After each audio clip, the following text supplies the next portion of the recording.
जैसे ही सर्दी ने गांव का रुख किया तो घर में एक ऐसी तैयारी शुरू हुई जिसने सबको चौंका दिया।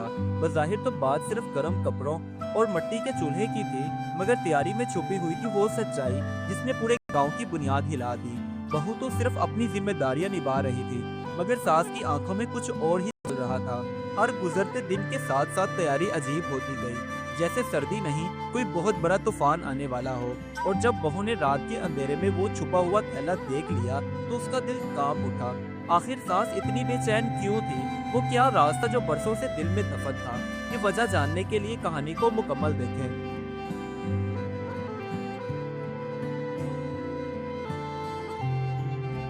गांव में सुबह की पहली ठंडी हवा चली तो सबको समझ आ गया कि सर्दी करीब है।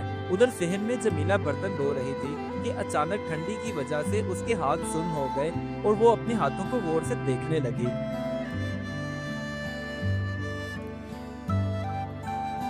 बर्तन धोने के बाद जमीला अभी सहन में झाड़ू लगा ही रही थी कि उसकी सास नजमा बेगम ने आवाज लगाई, जमीला, सर्दी आ रही है, इसलिए आज से ही तैयारियां शुरू कर दो।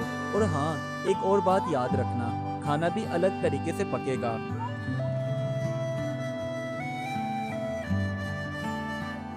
जमीला अब बावर्ची खाने में खाना पकाते हुए यही सोच रही थी कि सर्दी तो हर साल आती है, मगर अम्मा जान इतनी परेशान क्यों हैं? आखिर क्या बात है?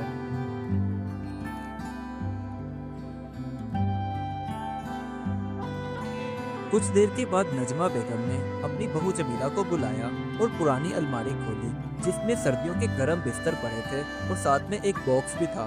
जब जमीला ने उस बॉक्स को देखा तो अपनी सास से सवाल किया तो सास ने उसे कोई जवाब न दिया। तभी जमीला को समझ आ गई कि उसकी सास उसे इस बारे में कुछ बताना नहीं चाहती। अगले दिन नजमा बेगम ने अपनी बहू जमीला से कहा, मैं तो कहती हूँ मिट्टी का एक और चूल्हा बना लो, क्योंकि सर्दियों में वो काम आएगा और कुछ खाने ऐसे भी बनेंगे जो सिर्फ सर्दियों में ही बनते हैं, इसलिए मैं चाह रही हूँ। बस फिर जमीला ने जल्दी से तैयारी पकड़ी और मिट्टी का एक और चूल्हा बनाना शुरू कर दिया। उसके बाद जमीला ने अपनी सास से बगैर कोई सवाल किए बावर्ची खाने को अच्छे से साफ किया, लकड़ियों को तरतीब दी और पुराने पतीले निकालकर उन्हें धोया ताकि सर्दियों के खाने पकाने में उन्हें कोई मसला पेश ना आए। एक दिन जमीला अपनी सास के कमरे से कुछ सामान लेने के लिए गई। तभी अचानक उसकी नजर पड़ी कि जिस चारपाई पर उसकी सास सोती है उसके नीचे कपड़े का एक थैला पड़ा है। तभी अचानक उसे याद आया, हाँ, ये तो वही थैला है जिसे अक्सर अम्मा जान छुपा के रखती हैं। आखिर इसमें क्या हो सकता है?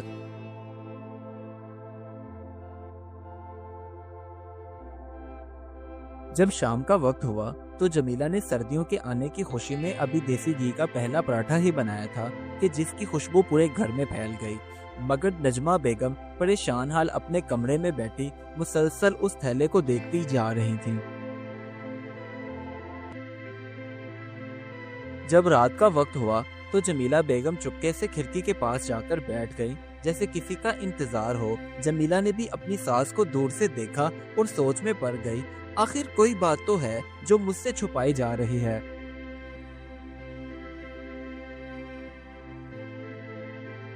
अब जमीला ने फैसला कर लिया कि वो उस राज को जाने बगैर नहीं सोएगी। वो आहिस्ता आहिस्ता उस कमरे की तरफ बढ़ी जहां थैला छुपा रखा था ताकि वो थैले को खोलकर देख सके कि आखिर उसमें क्या है जिसको उसकी सास यूं छुपा छुपा कर रखती है। उस कमरे में दाखिल हो जाने के बाद जब जमीला ने उस थैले को खोला तो अंदर बच्चों के पुराने कपड़े, चादरें और कुछ खत थे। जमीला का दिल धक से रह गया। ये सब किसका था? ये खत किसके हो सकते हैं? ये कपड़े किसके हो सकते हैं? बस वो इस कश्मकश में वहीं बैठ गई।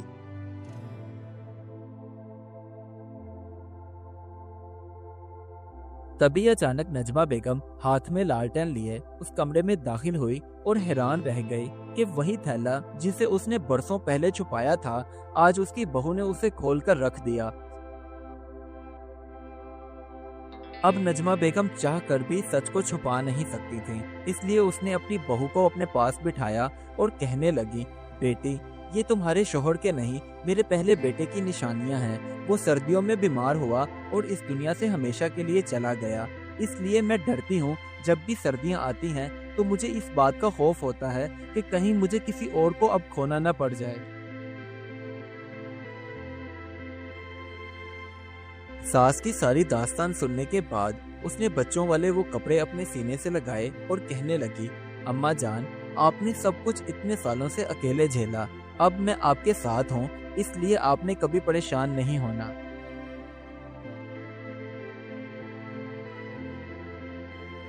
अब नजमा बेगम ने अपना दुख बांट लिया था, इसलिए उसका दिल हल्का हो गया। तो अगले दिन वो अपनी बहू के साथ बावर्ची खाने में गई और वहां जाकर सर्दियों के खाने बनाने लगी, क्योंकि अब उसे कोई डर नहीं था, साथ था उसके तो सिर्फ मोहब्बत का।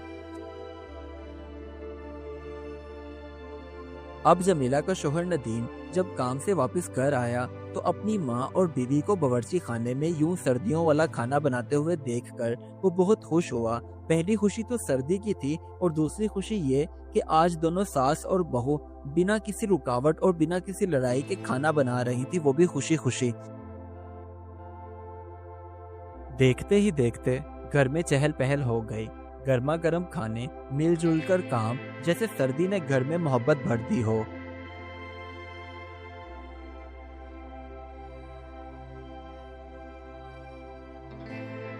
अब नजमा बेगम ने अपनी बहू जमीला को गले लगाया और कहने लगी, सर्दी मुश्किल होती है, मगर जिन घरों में सास माँ और बहू बेटी बन जाए वहाँ हर मौसम आसान हो जाता है। इस कहानी से हमें ये सबक मिलता है, कभी कभार बड़ों की सख्ती उनके पुराने जख्मों की वजह से होती है। अगर हम समझने की कोशिश करें तो घर में मोहब्बत खुद ब खुद पैदा हो जाती है।